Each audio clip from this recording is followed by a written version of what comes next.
Hello students, in this video I am going to discuss class 6 chapter 7 fair play. So let's begin. Has your best friend ever done something you thought was wrong? What did you do then? Did you keep quiet or did you tell your friend what you thought? क्या कभी आपके friend ने कुछ ऐसा किया है जो आपको लगा हो कि ये रॉन्ग है, गलत किया हो उसने? फिर आप क्या करते हैं और क्या आप चुप रहते हैं या फिर अपने फ्रेंड को बताते हैं कि आप क्या सोचते हैं? Read this story about two friends who had to decide what was more important, friendship and enmity, or a sense of what is right and what is wrong. So let's start. Fair play. Jumman Shaikh and Algu Chaudhary were good friends. यहाँ दो friend हैं, वो हैं जुम्मन शेख और Algu. So strong was their bond of friendship that when either of them went away from the blaze the other looked after his family. तो वो इतने अच्छे फ्रेंड्स हैं कि जब कभी भी वो गांव से बाहर जाता है एक फ्रेंड, तो जो दूसरा फ्रेंड है वो उनकी फैमिली को देखता है, ख्याल रखता है. Both were greatly respected in the village. उन दोनों का ही गांव में बहुत सम्मान किया जाता था विलेज में.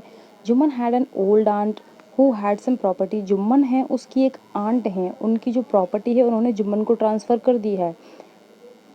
This she transfers to him on the understanding that she would stay with him and he would look after her. तो उन्होंने जो उसको अपनी प्रॉपर्टी ट्रांसफ़र की है तो इस बात पे की है कि वो अब जो उनकी बची हुई लाइफ है जब तक उनका ख्याल रखेगा. The arrangement worked well for a couple of years. काफ़ी टाइम तक ये सब ठीक चला. Then the situation change. उसके बाद ये जो सिचुएशन है उसकी आंट की वो चेंज हो गई. Jumman and his family were tired of the old relative.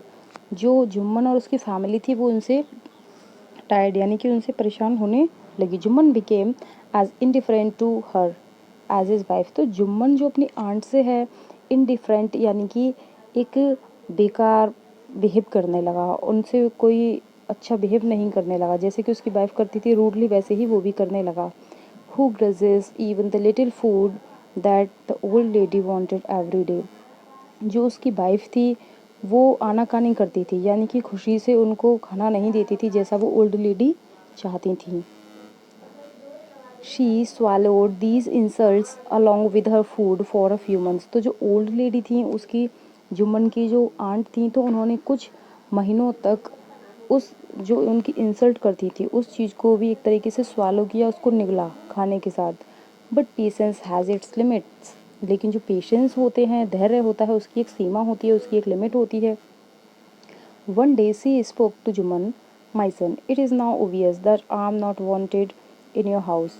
अब वो कहती हैं जुम्मन से कि मेरे बेटे, मुझे ऐसा लगता है कि अब मुझे यहाँ नहीं रहना है. Kindly give me a monthly allowance so that I can set up a separate kitchen. तो तुम मुझे एक मंथली अलाउंस दो जिससे मैं एक सेपरेट किचन बना के रह सकूँ और अपने लिए कुक कर सकूँ. My wife knows best how to run the house. अब वो कहता है कि जो मेरी वाइफ है वो अच्छे से जानती है कैसे घर को चलाना है. बी पेशेंट, कुछ धैर्य रखो. सर जुम्मन. जुम्मन ने बोला शेमलेसली यानी उसने बिना शर्म किए इस तरीके से बोला. This made is aunt very angry and she decided to take her case to the village panchayat. अब जो जुम्मन की आंट थी उनको बहुत गुस्सा आया. उन्होंने डिसाइड किया कि वो इस केस को अब विलेज पंचायत के पास लेकर जाएंगी. For many days the old lady was seen talking to the villagers, explaining her case and seeking their support. तो काफ़ी दिनों तक तो जो ओल्ड लेडी थी वो विलेजर से बात करती रहीं, अपना केस उनको एक्सप्लेन करती रहीं और उनके सपोर्ट की इच्छा से वो ये चीज़ें करती रहीं कि जो विलेजर से उनको सपोर्ट करें. Some sympathised with her, other laughed at her. लेकिन कुछ लोगों ने तो उनको सिंपैथी दी लेकिन कुछ लोगों उन पे हंसे. A few other advised her to make it up with her nephew and his wife. लेकिन कुछ लोगों ने उनको क्या किया, मेक इट अप यानी कि उनको समझाया कि तुम अपने जो नेफ्यू है और उसकी वाइफ है उसके साथ ही एक अग्रीमेंट कर लो और उन्हीं के साथ रहो. At last she came to Algu Chaudhary. अब लास्ट में वो अलगू जो उसका फ्रेंड था जुम्मन का उसके पास जाती हैं एंड स्पोक टू हिम और उनसे बात करती हैं. यू नो चाची, Jumman is my best friend. अब जो अलगू है वो कहता है कि चाची आप तो जानती हैं जो जुम्मन है मेरा अच्छा फ्रेंड है. How can I go against him. मैं उसके अगेंस्ट कैसे जा सकता हूँ. अलगू सेड. अलगू ने कहा but is it right my son to keep mum and not say what you consider just and fair. अब वो कहती हैं ये बात ठीक है कि तुम उसके अच्छे फ्रेंड हो, लेकिन क्या ये सही है? मम यानी कि एकदम गूंगे बनकर रहना, एकदम चुप रहना, कुछ भी नहीं कहना, कि तुम सोचते क्या हो? क्या दोस्ती की खातिर तुम जो सच्चाई है उसके लिए नहीं बोलोगे? जस्ट एंड फेयर, जो फेयर है, जो जस्टिस है, उसके लिए नहीं बोलोगे? Pleaded the old lady, come to the panchayat and speak the truth. अब वो जो ओल्ड लेडी हैं वो पंचायत पहुंचती हैं और कहती हैं, सी सेड, वो कहती हैं, अलगू डिडंट रिप्लाई, लेकिन जो अलगू होता है वो कोई रिप्लाई नहीं देता है। But her words kept ringing in his years, लेकिन जो उस ओल्ड लेडी के, उन चाची के जो वर्ड्स होते हैं उसके ईयर्स में रिंगिंग यानी कि घूमते रहते हैं, बार बार बजते रहते हैं। The panchayat was held the same evening, उसी इवनिंग को विलेज में शाम को under an old banyan tree, एक जो बरगद का पेड़ है उसके नीचे पंचायत लगती है। Jumman stood up and said, Jumman खड़ा होता है और कहता है, the voice of the panchayat is the voice of the God, जो पंच कहेंगे वही गॉड की वॉइस की तरह मानी जाएगी।